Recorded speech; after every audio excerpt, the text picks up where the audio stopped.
TM, TM, do you copy? Yes, I copy. We're on record. Every language is a special code. It gives us knowledge on how and why people live. Join us as we talk about different languages. And maybe you also will want to join the cause. Welcome to the World Language Center. My name is Tim, and for our first episode, we'll be discussing the source of this podcast, wisdom, knowledge, and cultural know-how, as well as founder of the Save and Protect All World Languages and Cultures Foundation. Her code-name is TM. And then we'll be discussing the country of Iceland.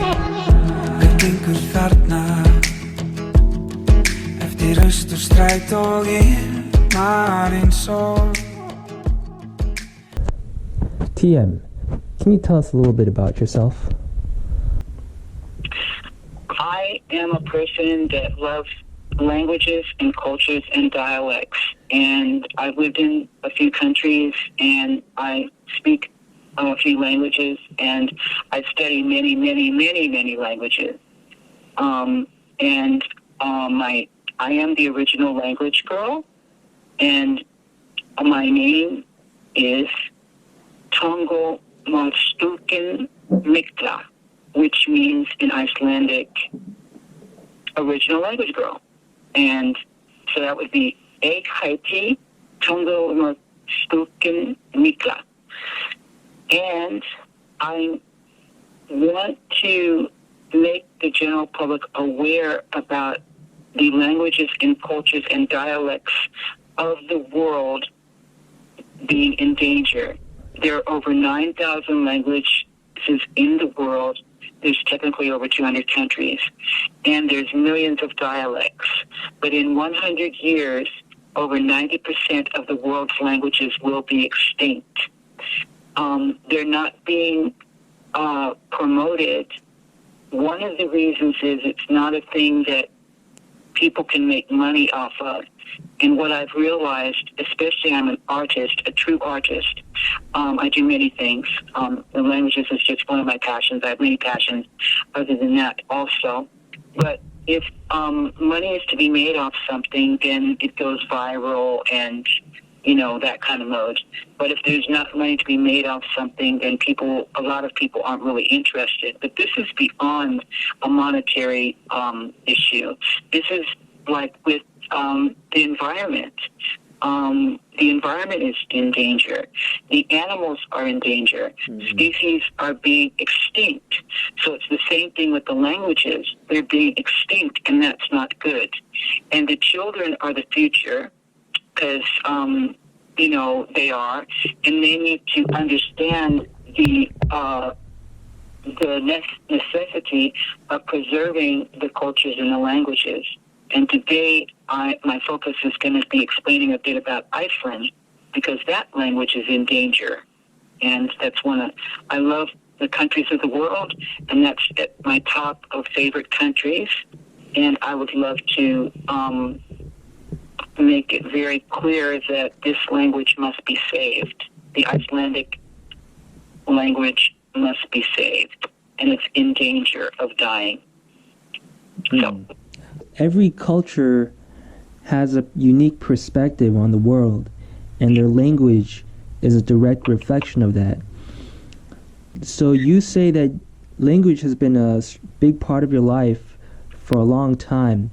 Can you tell us how long ago you came up with the idea of creating an organization, Save and Protect All World Languages and Cultures?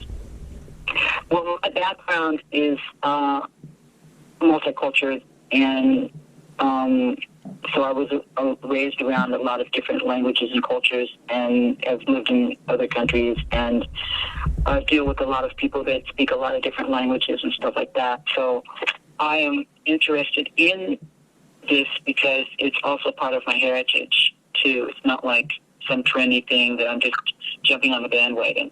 So I've always been like this, and I still am, and I will remain that way.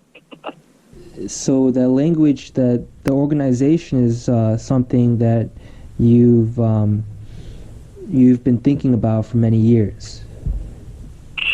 Yeah, of course. Yeah, I always communicate with people that speak different languages and enthusiastic about their language and like to make that connection. It's like if people, example, would go to France and then they're in France and they're speaking, not speaking French. I'm the type of person that would go there and want to try to speak French with the French people. I wouldn't go and expect the French people to speak my language or something. I would want to be involved with their language and their culture, and really that's why I'm in France, is to because I love French language and I love French culture and food and the French people, and so this is something that I always thought to myself, it just comes first nature for me to think I'm going to go to some place to visit and or live, and I need to be a part of them, and to be a part of them, I need to know their language and the dialects. Because like if I was in Wales, and there's northern and there's southern Wales, and there's different words that they use in each part. So in northern Wales, they'll say something in one way, and in southern Wales, they'll say something in a different way. I want to know both. So when I'm in northern Wales, I'll be saying things that they say, and if I'm in southern Wales, I'll be saying things that they say. So it even gets even more technical than just knowing Welsh language, which is another one of my languages that I really love, and I study, and it's actually easy for me.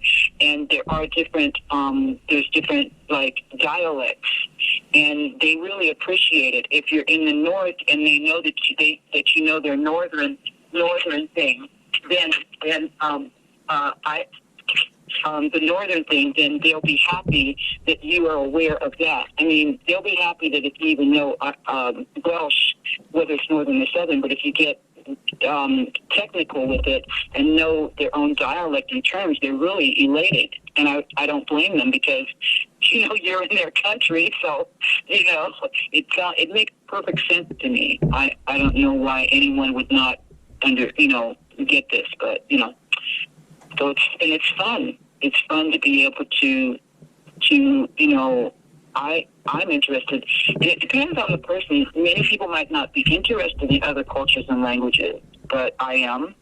And I think a lot of people might be scared or intimidated, or I'm not sure, or there's stereotypes about, all kinds of things in life. And you can't rely on the stereotypes throughout history.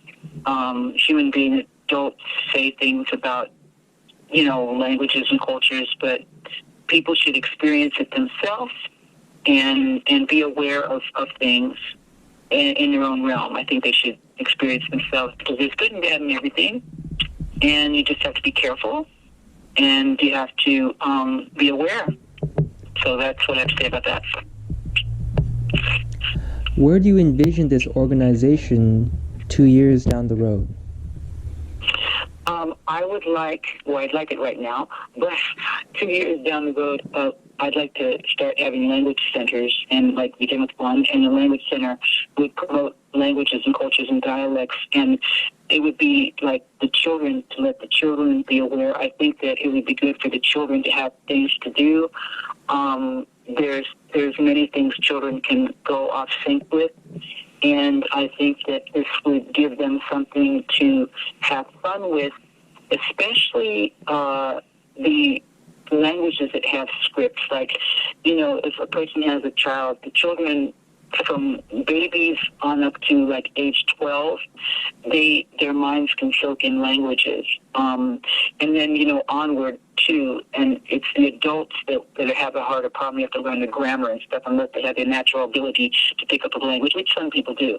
But if the children are given the opportunity to learn, it's just amazing how this could alleviate many of the problems that people have with children trying to occupy their minds with constructive, not destructive things.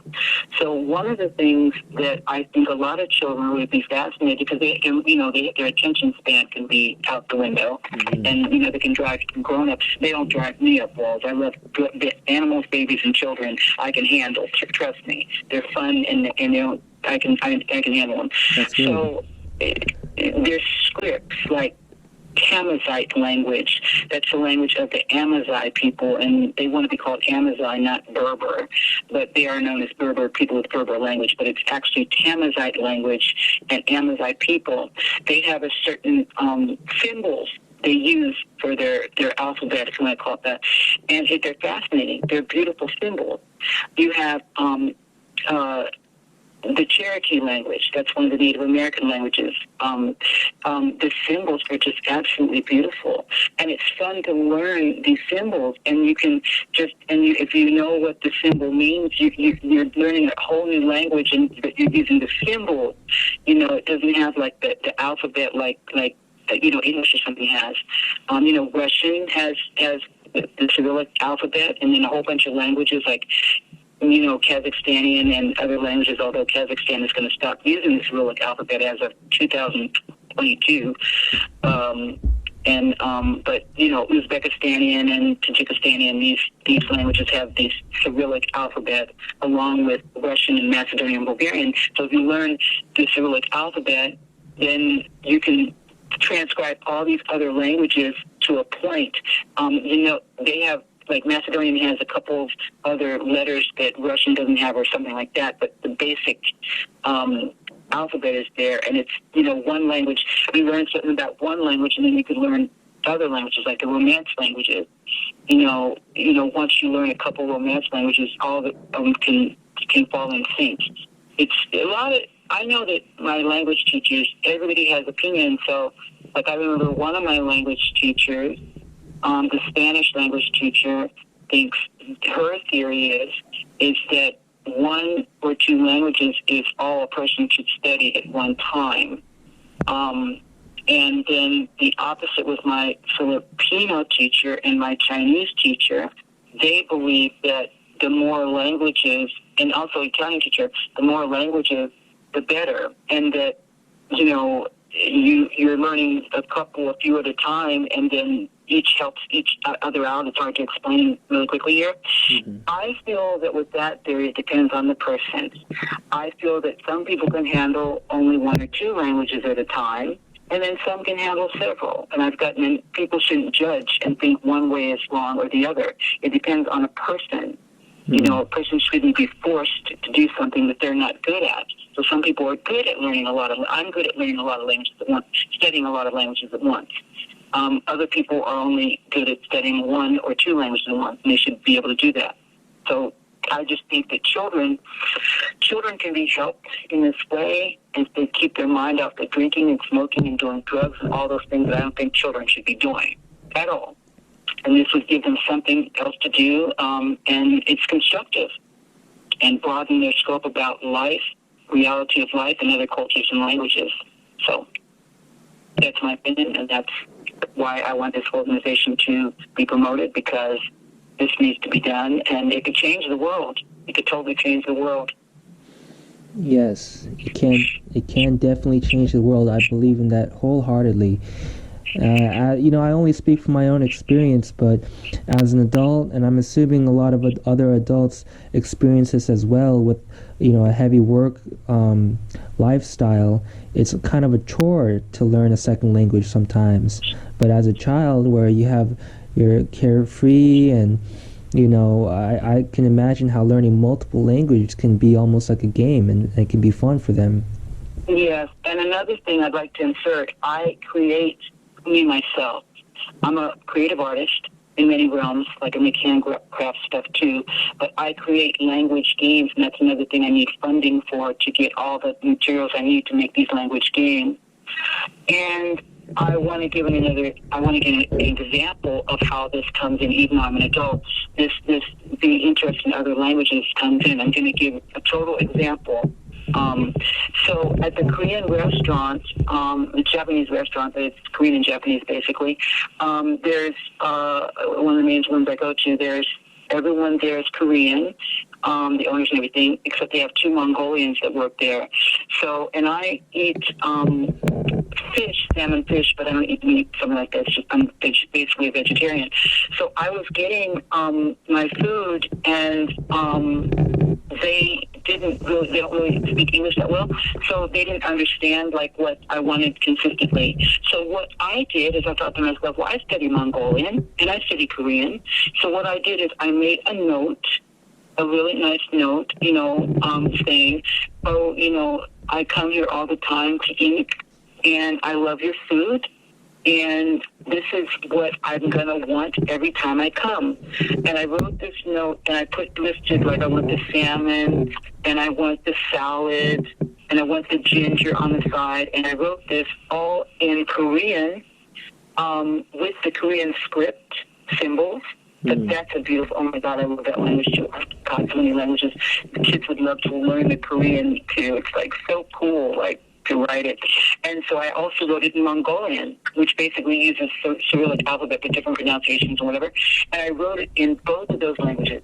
I took it to them, and they were like fascinated.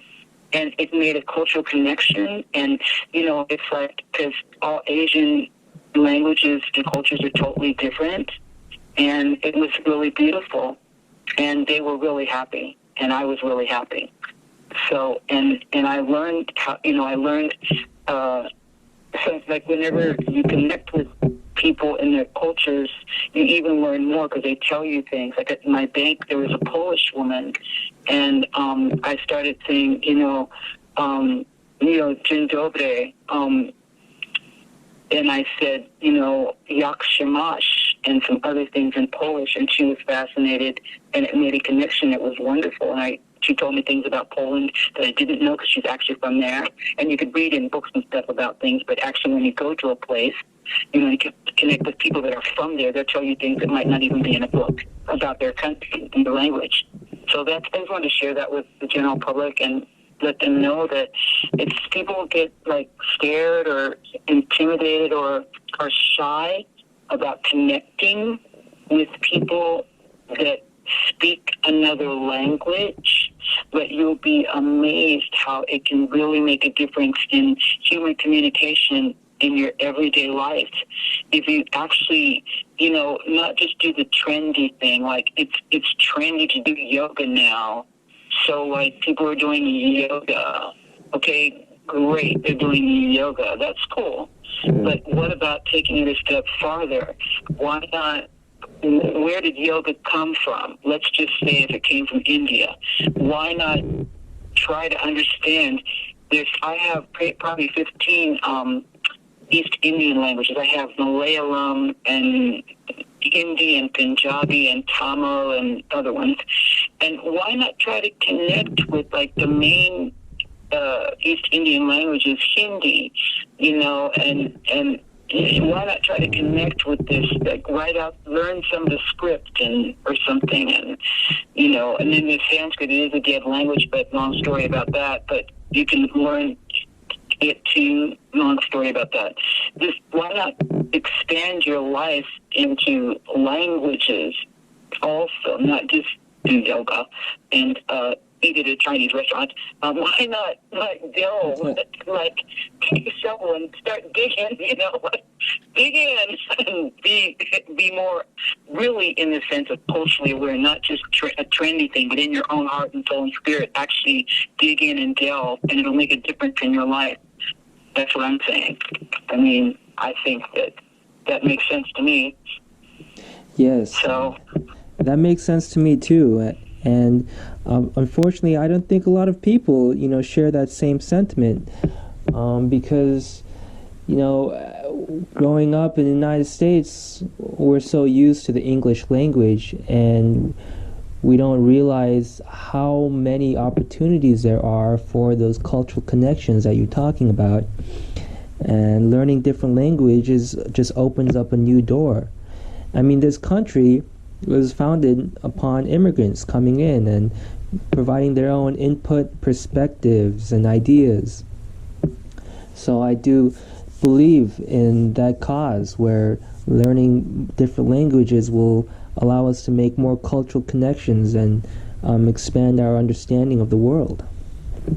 Yes, and also I would get people saying that, like, why should we learn, I'm just throwing this out in the air, why should we learn Romanian? Well, we're in America.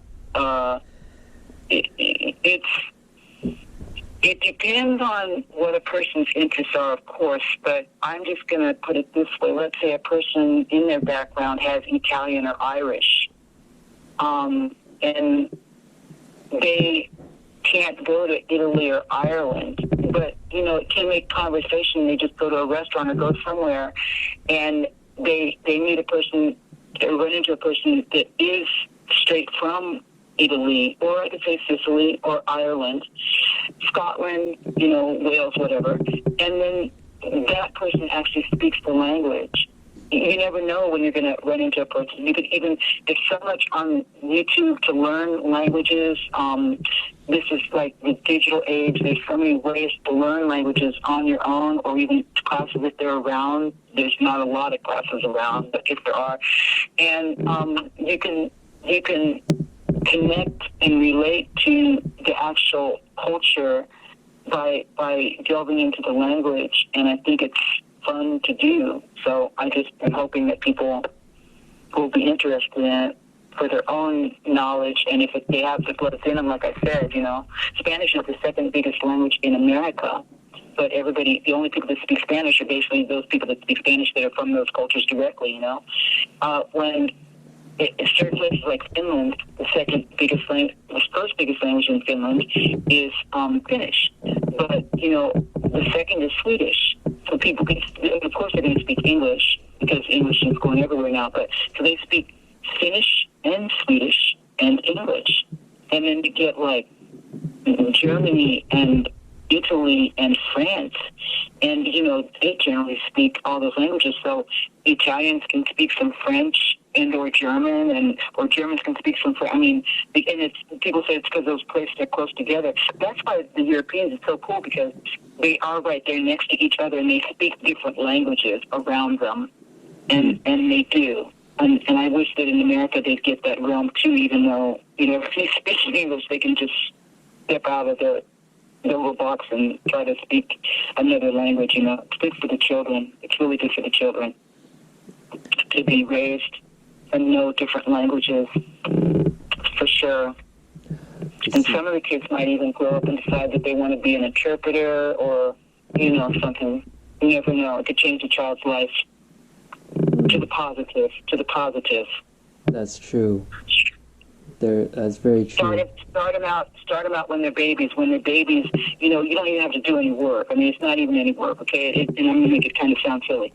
So, you get CDs or whatever it is, and you put on the languages, so the baby's learning that baby talk, gaga, goo goo, or whatever, and then you have, it might be going to the adult, but, you have the language of Spanish or whatever it is on in the background, and all of a sudden, then you'll be doing whatever you're doing, and won't be paying attention to it maybe, if you don't want to as an adult, but, the baby or little child will start coming up and going, God, something in the language, and they'll go, wait a minute, what's that? And the baby will be speaking the language, starting to speak the language, and they don't have to learn the grammar and stuff.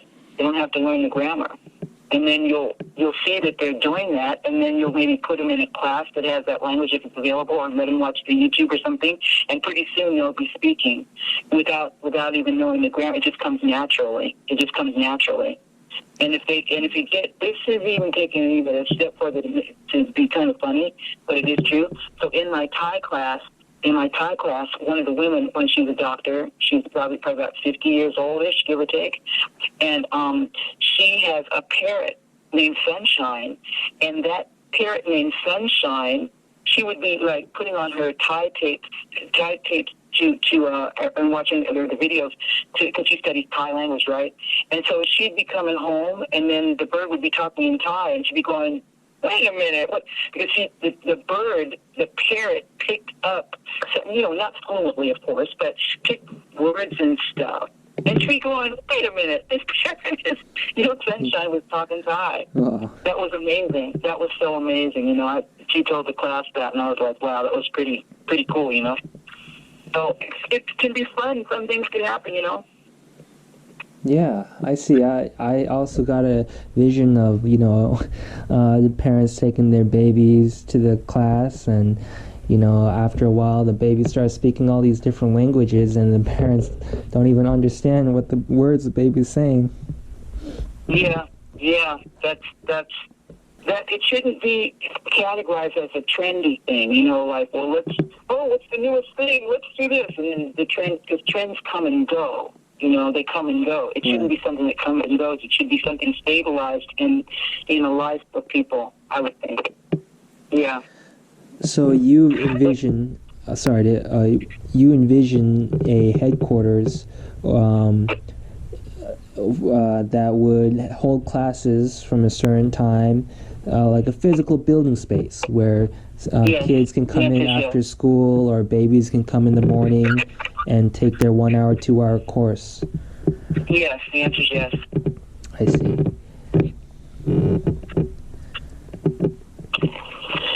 Yeah, that would be a non-profit organization, because money in me is not happening. It just takes money to do everything. That's the problem. Unfortunately, I'm more interested in the cultures and the languages, and I love sports, and ballet is my favorite dance, and martial arts. And the thing about also that kind of stuff, so this has to do with culture. So I'm into the languages, and then I know that ballet, Russians and French do it extremely well. That has a cultural aspect to it. Martial arts, there's all kinds of martial arts, like there's the Korean Taekwondo, there's Kung Fu, there's, Judo and karate. That happens to be Japanese. Kung Fu is Chinese. There's Eskrima, that's Filipino.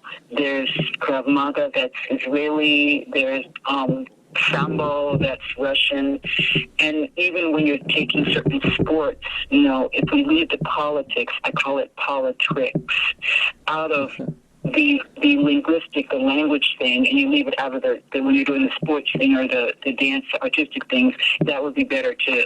It's like a person saying, well, I don't want to do this because I don't like those people because they're, Muslims or they're communists, or that's really bad. Like, it should be non-discriminatory. Like, we're in a free living world. It should be, a person has a right to have their own religion or non-religion. People shouldn't judge in gender. They shouldn't judge in skin color. They shouldn't judge in religion. It should be, this is like cultures and languages and dialects. It's not supposed to be a color. It's not supposed to be a religion. It's not supposed to be a political statement. This is not a political statement. It's a humanitarian statement. It's about human beings and their cultures. The Amazon Indians and the Amazon, the Sami people in Finland, there's people called Sami people. They're reindeer herders. They herd reindeers. It's a reindeer type of thing. They're called Sami, S.A.P.A.W.L.A.C, and they're in Norway and Russia and Sweden and Finland.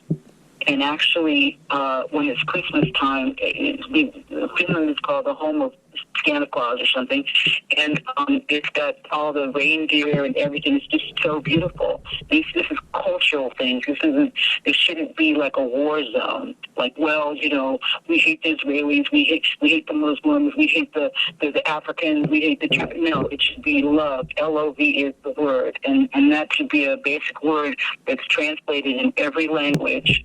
And that should be the word this is the word for this organization, love. L-O-V-E. L-O-V-E. It's a love thing. It has nothing to do with any kind of hate for anything or anything like that.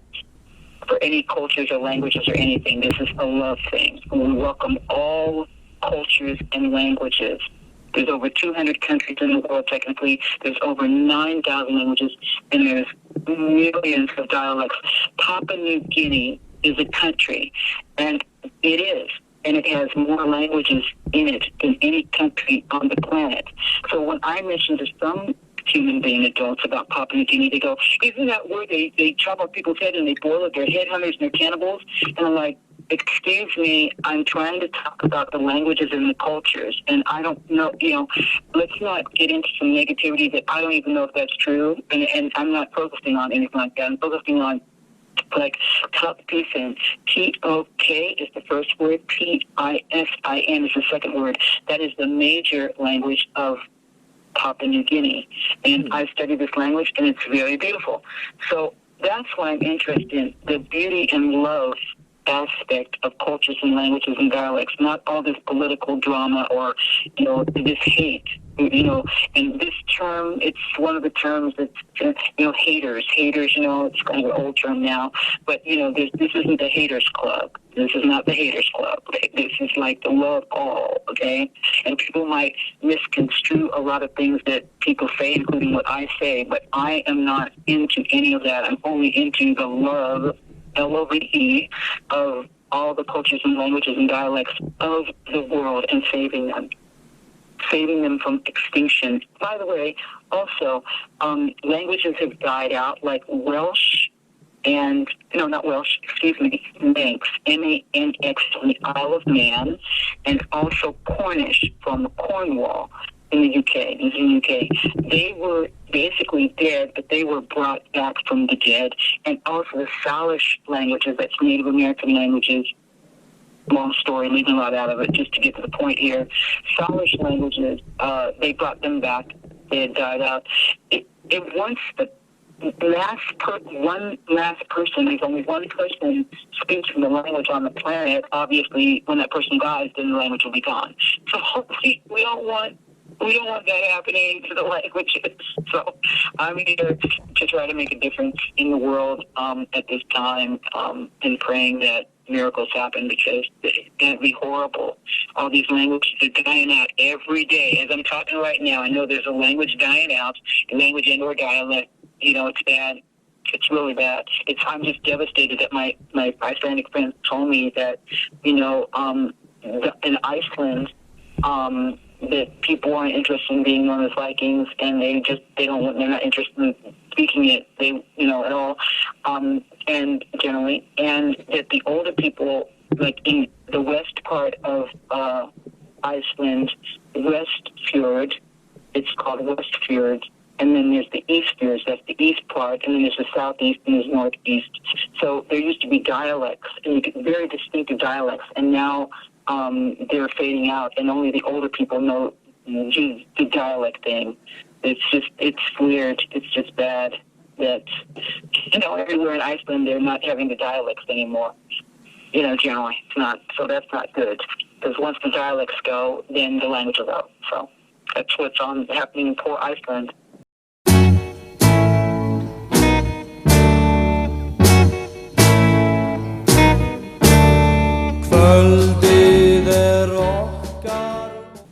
That was part 1 of episode 1, ending with the song Pt.1, performed by the late Vilhelmur Vilhelmsson.